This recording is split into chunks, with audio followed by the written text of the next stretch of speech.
For the season, I feel like there's a lot of positives and a lot of negatives. And I'll just say on the positive side of things, I would say that we certainly, in total defense, improved tremendously. We moved up, whatever it is, 58 spots and 62 spots accordingly in the last couple of years. I think we ended up 5th in the Pac-12. I thought offensively, I think in the Pac-12 we're 4th or 5th in passing offense with 3 different quarterbacks. I think that's a positive. I feel like we ended up, Stanley Berryhill had 83 catches or 84 catches. I thought that was a positive. I thought our punter did a nice job. I thought Kyle did a really, really good job first in the Pac-12. I thought our kickoff, Lucas Haversick, first in the country in touchbacks. 44 out of 52 kicks were touchbacks. We did block 2 punts, which I thought was a positive. Our pass defense was 2nd in the Pac-12, 14th in the country. That's a positive. But I believe that, what we really need to do is we really need to focus in on a few things this year. Number one, we have to be the best recruiting staff in the country that we possibly can be. We need to be absolutely relentless when it comes to recruiting talent to Tucson. Number two, I think we have to be great developmental coaches. We must develop the talent we have here to be better than we've been, and we have to not fall into the this is how it's been routine. It has to be harder, tougher, more disciplined, stricter, and really find a way to get better. Thirdly, we cannot go another year taking the football away 6 times all season long. And we cannot go another year turning the ball over 22 times. We cannot have that. That is a formula for failure. So we recognize that, and that will change. We cannot have the amount of penalties that we had. It was just to have 2 back-to-back 12 penalty games is extremely frustrating, extremely disappointing, and we can't allow that to occur. And then finally, we must become better in the red zone, offensively and defensively. I mean, there is so many of opportunities to score touchdowns, and we found ways not to score them. And that will have to change if we're going to become the type of football team that I really believe we can become. We had a great team meeting this morning.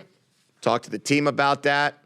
Showed the team what a bowl schedule looks like so they could see the teams that are practicing 15 times over the next 4 weeks.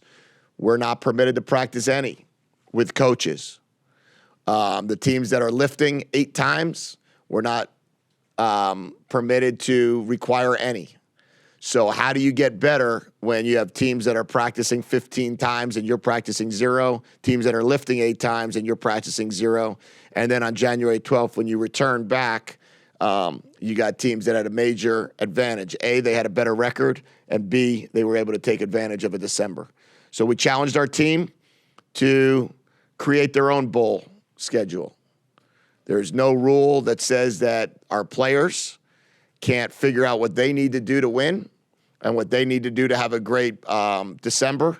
And they have the opportunity to voluntarily choose to do whatever they would like to be able to get better during this time and not just use it as 3 weeks early of vacation. So I'm hopeful. We finish with great grades. We do a great job with our community, and we make sure that we do a great job getting better as a football team. Questions? Michael.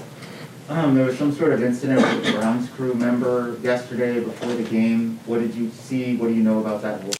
Yeah, I just saw it as I walked in here, so I did not see any of it. It seemed like it happened in warm-up when we were running. It looked like team drills or something prior to the start of the game, but I did not see any of it other than what I just saw pictures on Twitter. In the future, how do you make sure your players know the difference between being aggressive on the field and being disciplined off the field as far as interactions with the other team or penalties or whatever the case might be? Yeah, it's I was thinking today, I was watching ESPN last night late, and it's, you see the fight that happens between Florida and Florida State in the game. Then you see a fight that happened between two other teams in the rivalry game. And there has to be some determination, decision, plan that hey, this is just not okay. We have to have serious ramifications for teams that are going to get involved in pregame scuffles, stupidity between you and another team.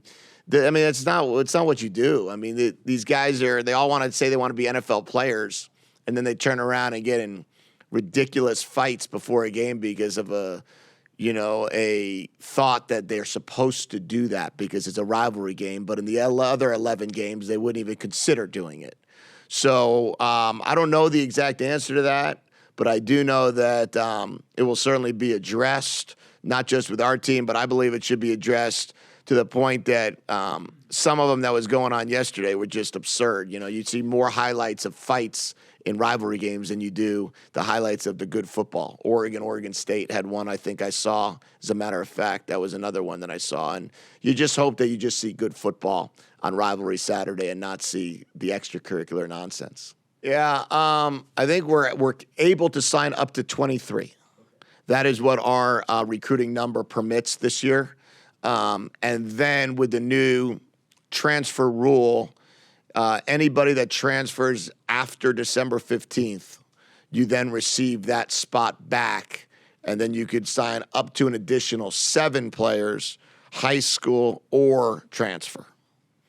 I don't believe on December 15th we might get up to 23 because we might have to save a couple spots for transfers, not knowing how many will go there. But that's where we're at this moment.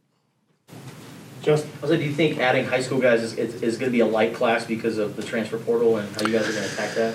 Yeah, I think that the transfer portal is so hit or miss. It's like free agency. I'd prefer to build through the draft than free agency and then use the transfer portal to be able to fill in certain gaps. I really like the young kids that want to be a part of our program. It's always easier to train than retrain.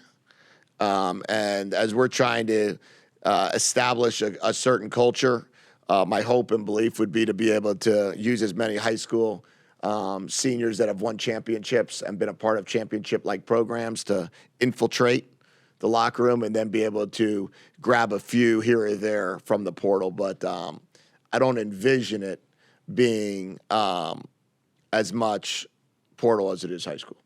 Greg?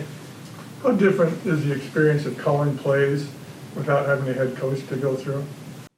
Well, when I was at I haven't really had I've never worked for an offensive head coach other than Harbaugh when I called the plays. So everywhere I've been, I really haven't had to go through the head coach to call plays. I've been very fortunate, whether it would be Jim Moore, or Gus Bradley, or Al Golden, or Tim Brewster, all those guys that I called plays for, other than I would say Jim, where we and really it was going through it, but he was phenomenal. I don't think he ever changed one play call that we made.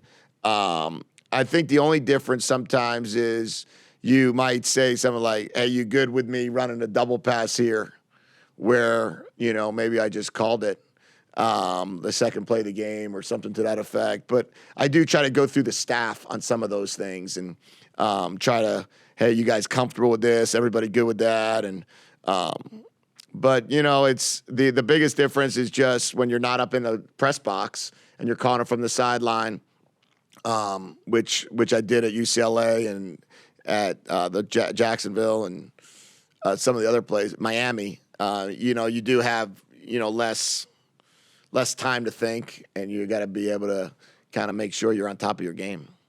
Rich? Jedd, you talked about the penalties. Someone called up last night asking about them. What did you do during the season to address them? And how do you go forward with the staff cleaning those up during the offseason? Well, clearly what I did during the season wasn't good enough, so we're going to change that. We ran for penalties, and we addressed them, and we talked about, we played out kind of the game with or without the penalty, the series, what would happen if, right? It's 3rd and goal on the 1. Okay, do you believe that you could score within 2 plays? If the answer is yes, and that's 7 points. It's 3rd and goal on the 6, you miss a throw, and you kick a field goal, and it's 3 points, and now it's a 4-point penalty. So it's not just 5 yards, it's 4 points. We had a 4th and 2 where we would have gone, in a game where it was a 2-score game, and it became 4th and 17. You just are 3rd and 17, and then your chances of converting that. And there was too many of those. So to answer your question is, we addressed it weekly. This was not something I didn't know about, that we were committing penalties. There was, and penalties are a big deal, but they're not the only deal, right? I would like to see us get down to, half the amount of penalties, but the least penalized team in our conference was 4-8. So it doesn't necessarily all correlate to wins and losses based on penalties. What we don't have the ability to do at this point in time is we don't have the margin for error to be highly penalized and also try to execute. We need to make sure that we be disciplined in what we're trying to get done. Run the right route, block the right guy, make the right read, be in the right gap. Don't let somebody get outside of you for 48 yards because you blitzed the wrong gap. And next thing you know, have a penalty and add 15 to it. So we'll address it. It's not going to be fun this offseason. The first offseason we got to learn each other, right? And we got to know each other. This offseason we got to figure out a way to take from where we were to where we want to be, and we got to do an unbelievable job of improving every single day and improving as a team building, team bonding, getting to know one another even more, and then have a group of guys that don't want to repeat this. Can I follow up real quick? What kind of feedback did you get from the players for some of the false starts, illegal procedure, illegal formation? What was their feedback why it happened? It's unfortunate, as I think I used the reference last week, that it's kind of like, a boat that has a hole in it, but then as soon as you plug it, then the hole comes from somewhere else. It's, Jordan Morgan false starts, then Stanley Berryhill false starts, then Anthony Simpson false starts. So, I don't know. Right? I wish I could say, hey, one guy doesn't concentrate or one guy, it's a snap count issue. But receivers don't hear the snap count. They're not supposed to. They're supposed to look at the ball. Quarterback's supposed to make sure everybody's set. We weren't. And, the left tackle, flinched. And those are the things. Now, the other penalties in special teams, those are things that we have to clean up, obviously. And then the nonsense unsportsmanlike conduct penalties are just ridiculous. We got Jason and Michael. What position group would you say is your biggest priority with recruiting? I would say based on depth purposes, we're going to have to really look at the linebacker core. We're going to see where we're at there because of just in terms of with Pandy graduating, see where Jerry comes back with his injury. So we'll have to see where we are there. I think we'll have to look at O-line, in terms of depth, where we're building that up because, we have everyone's back, but then no one's back. The freshmen are back, of course, both JT and Josh Baker. But, you've got Jordan, you've got Peyton, you've got Josh McCauley. Those guys, you've got 2 of those guys that have 1 year left and Josh moving on. So we have to add to that room. And but we're out looking for, we're looking for talent. We are looking for playmakers. Excited to get Majon Wright back. He'll be eligible again. Excited for Dorian Singer. Obviously, we know where he's at. And then we're going to go attack the recruiting trail the best we can. We need to bring in some great players here to continue to compete and make everyone better. And then the other day, you didn't want to kind of dive into it before the ASU game, Yeah. but what are you looking for in a defensive coordinator? Yeah. So, one of the things that is really important to me is that we really focus in on some of the things that we're deficient. As I mentioned to Coach Brown, and as I mentioned to the whole team at the end of the game, what Coach Brown did for our program is tremendous. He brought in a passion for defense. He brought in a mentality of aggressiveness, and he laid down a great foundation of, how we can play football. Man coverage team. We were challenging the quarterback. We improved upon sacks and whatnot. Now we have to find guys that are going to improve upon taking the ball away, red zone defense, continuing to develop the talent we have. We're going to look for a great talent developer, a great recruiter, someone that's really going to absolutely go out there and harvest talent, find talent, search for talent, and really make sure that we continue to bring in great players. Someone that coaches with incredible passion, similar to Coach Brown in that regard, different maybe in terms of personality, but someone that you can feel and see on the field. And then somebody that's very familiar with the West Coast. I'd like to make sure that the next coordinator that we hire is someone that's very familiar with the Pac-12, the West Coast, and what we need to do here in this conference to win. We'll finish with Michael. Handful of questions related to defensive coordinator. What is your ideal timetable for getting that finalized? Sooner rather than later. I would like to be able to start talking to some guys over the next 24 hours. And, depending on where I would hope to go, hopefully have it done by the middle of the week. Okay. Does that person have to have prior experience as a defensive coordinator in college? No. No, I don't think that's not a prerequisite. I believe that, now usually you'd find someone that's either been a pass game coordinator, a run game coordinator, an assistant head coach, a co-defensive coordinator, or a defensive coordinator. One of those five, they would have had that. We're not going to hire someone that's been a position coach and has had no coordinator responsibilities of some nature. But we are going to make sure that the guy we hire is able to put the whole package together and also able to do a great job of understanding the talent we need. Is it a prerequisite that you know that person or have worked with that person before? No. Well, worked with them, no. That's not a prerequisite at all. Knowing them, to what degree? No. Traditionally, you kind of know of people. If you don't know them personally, I would say that every candidate that I have on my list is somebody either I do know or I know of based on someone else that I do know, or someone else on our staff has possibly worked with them, or I've worked with them in the past. And we're going to try to, look at our list and limit our list to those guys that understand what they're going to undertake. I would like to have somebody that's been a part of a rebuild. I would like to have somebody that's been a part of taking something from where we are and recognizing how important it is to develop the talent we have and to also gain confidence in our team. Is Coach Walker under consideration for this, having had prior defensive coordinator? Yeah, I think we have a few coaches on our staff that have prior defensive coordinator. We have 3 of our 4 defensive coaches have all been coordinators at the time. But as I mentioned to them, I also believe we'll be, as I said to you guys last week, we're going to open it up to other coaches as well that have been coaching at other teams and that are in the West Coast as well. Do you expect Coach Duzinski to join Coach Brown in UMass? I have not heard that. I would say that I'm sure he'll probably have a decision to make at some point in time because I know how close they are. But right now, I expect our entire coaching staff to be on the road tomorrow recruiting.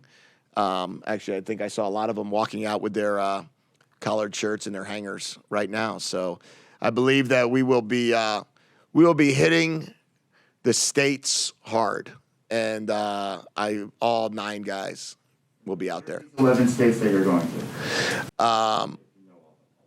Yeah, I don't know all of them. I believe I will be heading to Utah. I'll be heading to California. I'll be heading to Texas. I'll be heading to Massachusetts. Be heading to Florida. Be heading to New Jersey. I'll be heading to Nevada this week. And then we'll figure out what happens next week. Sure, last one, Jason. Yeah. This roster, when you were hired, now that you've had a year to work with it, is it what you expected when you first, or do you look at it and say, okay, maybe we have a little bit more work to do than I anticipated? I'm excited about who we have and excited about who will be joining. And I think that what I did see from our roster is the young guys on the roster have really shown that because of depth issues or injury issues, they were able to get a lot more playing time than necessarily expected. So you can kind of get a better feel of who they are. A guy like Paris Shan had 280 reps. I don't think going into it, we thought as a COVID freshman he was going to have 280 reps. Obviously, a guy like Will Plummer, who threw the ball 270 times this year, that was new, you know. But, yeah, there was some depth issues that we had to deal with. I think trying to understand the roster better is the key. Roster management is a huge part of trying to build this program, so you're able to always continue to have better players each year and not have to have drop-offs and try to find guys. Guys like Christian Young, guys like Christian Rollins-Wallace, guys like Jackson Turner, guys like Stanley Berryhill. You know, those guys are going to be really, really good players, and looking forward to seeing them continue to develop.